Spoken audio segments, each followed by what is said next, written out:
Bonjour, bonjour, bonjour. Aujourd'hui, nous allons traiter d'un autre sujet, la peinture à l'ocre, fabrication de la peinture à l'ocre. Alors, on est chez une amie d'un ami qui s'appelle Dominique Sassia, qui est entre autres maraîcher et qui est au moulin de Mirouel, donc qui se trouve dans l'Eure.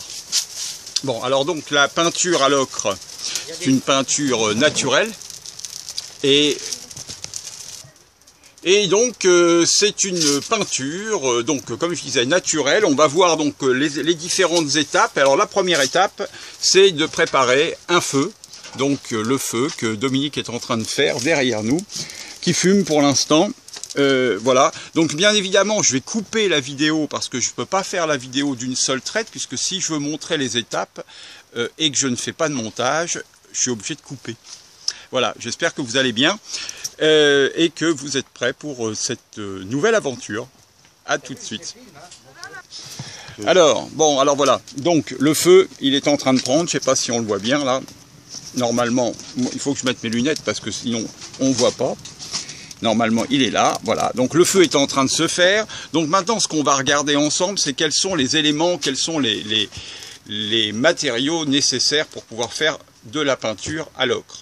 Bon, normalement, donc l'ocre, c'est de la terre.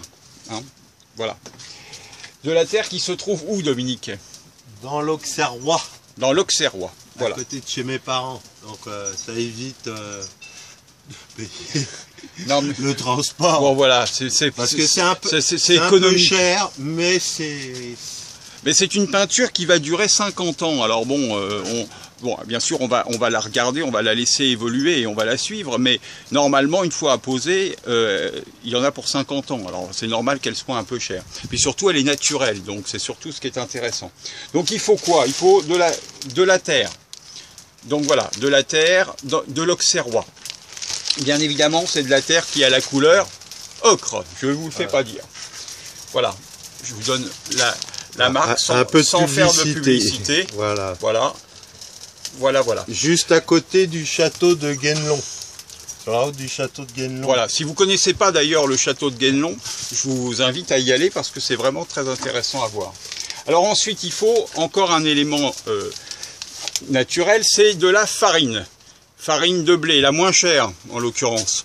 Voilà, c'est pas la peine de mettre de la farine biologique. Ensuite, on a de l'huile de lin. Voilà. Après, on va avoir besoin d'un élément. Alors ça, moi, je sais pas ce que c'est. Sulfate de fer. Du sulfate de fer. À toucher avec les mains. On trouve ça où, le sulfate de fer? En droguerie. En droguerie. Bon, voilà. Voilà, je vous présente Marie, là, qui est là-bas au fond. Voilà, qui est notre hôte.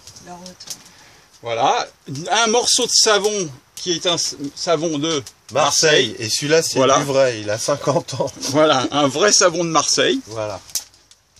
Bon, et puis, c'est tout ce qu'il faut. Une marmite.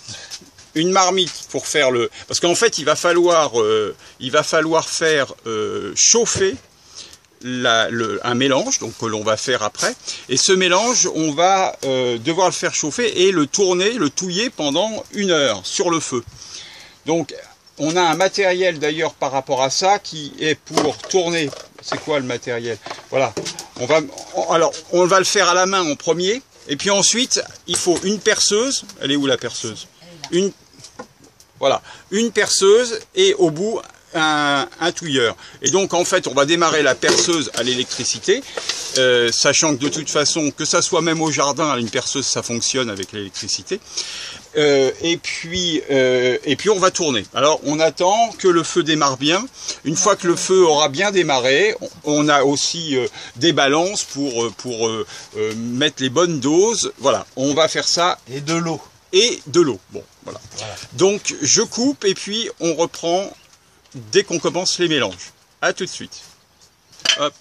Allez, alors on continue. Ah bah voilà. Voilà, et voilà notre ami Dominique qui s'énerve. Bon, c'est des choses qui arrivent. Alors, donc... il est mort, le barbecue. L'idée... Comment ça? L'idée... Il est mort. Il est tellement rouillé. L'idée, c'est Ah, de... ça c'est... Ah bon, on le sait maintenant, merci. Rien, vaut mieux que ça arrive avec ça qu'avec de la nourriture. L'idée, c'était de vous présenter simplement les éléments donc, qui sont utilisés. Alors, à savoir que le barbecue est mort. Alors, vous l'avez entendu, on ne va pas pouvoir faire la suite sur le barbecue, mais c'est pas grave. L'avantage, c'est qu'on sait qu'il est mort. Donc, on va avoir donc nos 3,5 litres d'eau. En fait, c'est 3 bouteilles d'1,5 litre d'eau, d'accord ? Et vous réservez une demi-bouteille d'eau sur le côté. Je ne sais pas encore pourquoi c'est faire. Ensuite, on a 350 grammes de farine de prête, 1 kg de terre d'ocre, donc de l'auxerrois, 100 grammes de sulfate de fer, 50 centilitres d'huile de lin. Donc normalement, l'huile de lin, c'est une huile de lin clarifiée, c'est-à-dire qu'en fait, c'est une huile de lin qui est filtrée. Parce qu'en fait dans l'huile de lin il y a des petits morceaux qui peuvent subsister et donc normalement c'est mieux que ça soit filtré. Bon, nous en l'occurrence ça n'est pas de l'huile de lin filtrée, donc voilà.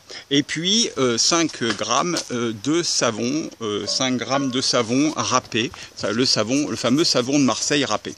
Voilà, alors donc, si on montre ce que ça donne comme quantité, donc voilà, c'est sur la table.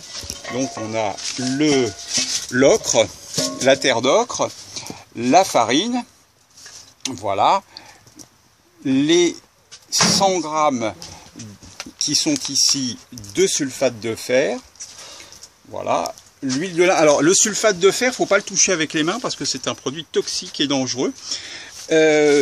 L'huile de lin, donc, qui est sur la table aussi, je sais pas, oui, on la voit, voilà, et puis donc,